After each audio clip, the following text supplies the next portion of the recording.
جو نظام تعلیم جس میں سے ہم گزر رہے ہیں، یہ نظام تعلیم بہت عجیب ہے، بڑا ظالمانہ نظام ہے۔ جب تک یہ نظام تعلیم نہیں آیا تھا تو لوہار کا بیٹا لوہار تھا، ترخان کا بیٹا ترخان تھا، دکاندار کا بیٹا دکاندار تھا۔ لیکن اس نظام تعلیم میں اب وہ لوہار جو تھا وہ میکینیکل انجینئر بن گیا نا، اس کا بیٹا میکینیکل انجینئر نہیں ہے۔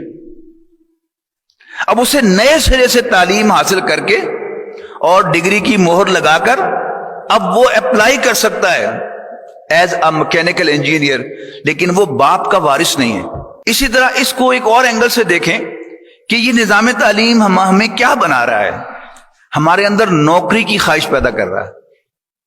اچھا، اور وہ نوکری بھی اگر گورے کی مل جائے، یعنی ملٹیپل نیشنل کمپنی کی مل جائے تو واہ واہ واہ واہ، کیا کہنا اس کے۔ 3 سال پہلے ملتان جانا ہوا اور institute of cost and management account میں سیرت النبی پر خطاب کا موقع ملا۔ جو صاحب مجھے ڈرائیو کر کے لے کے گئے انہوں نے بڑی دلچسپ کہانی سنائی۔ انہوں نے کہا جی ایک نوجوان گریجویٹ تھا اور نوکری نہیں تھی اس کے پاس، تو کہیں گورنمنٹ سیکٹر میں پی این کی جاب ملی تو اس نے اپلائی کر دیا۔ اپلائی کیا کیونکہ وہ گریجویٹ تھا، تو اگرچہ ان کا موڈ نہیں تھا، مجبوراً انہیں نوکری دینی پڑی اس کو، اور بایو ڈیٹا لیا سارا انہوں نے۔ آخری اس میں تھا ای میل ایڈریس، تو اس نے کہا کہ نہیں میرا ای میل ایڈریس تو نہیں ہے، تو انہیں بہانے سے اس کو آؤٹ کرنا تھا۔ انہوں نے کہا کہ نا اب تو ساری کرسپونڈنس ای میل سے ہونی ہے، لہذا سوری آپ کو نوکری نہیں مل سکتی۔ وہ وہاں سے چلا پلیس آف انٹرویو سے اپنے گھر کی طرف، درمیان میں سبزی منڈی پڑتی تھی، تو اس نے دیکھا کہ ٹماٹروں کا بہت بڑا ڈھیر لگا ہوا ہے۔ اسے ایسے چلتے چلتے پوچھ لیا کہ ٹماٹر کیا بھاؤ ہے؟ پتا چلا کہ 12 روپے کلو ہے۔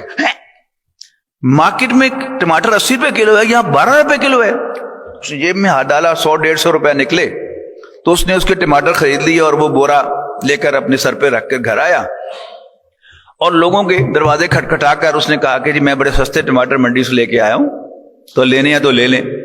مارکیٹ میں 80 روپے کلو تھا، اس نے 50 روپے کلو دیے اور ہاتھوں ہاتھ بک گئے۔ اس نے سوچا میں تو ویسے نوکری کے پیچھے پڑا ہوا ہوں۔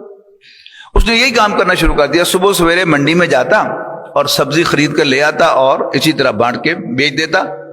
اللہ نے برکت دی تو اس نے کچھ عرصے کے بعد اپنے ہی محلے میں ایک دکان کرائے پہ لے لی۔ اللہ نے برکت دی، 5 سال کے بعد اس نے دکان خرید لی۔ اللہ نے برکت دی تو 15 سال کے بعد اس نے وہ دکان ڈیمولش کر کے اس پر 3 منزلہ بلڈنگ کھڑی کر۔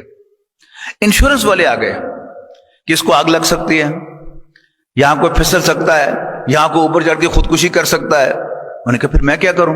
کہ انشورنس کرو۔ وہ کیا ہوتی ہے بتایا؟ اچھا چلو انشورنس کر دو۔ انہوں نے بھی سارا بایو ڈیٹا لیا، آخری کالم تھا ای میل ایڈریس۔ اس نے کہا اگر میرا ای میل ایڈریس ہوتا تو پھر یہ پلازا نہیں بن سکتا تھا۔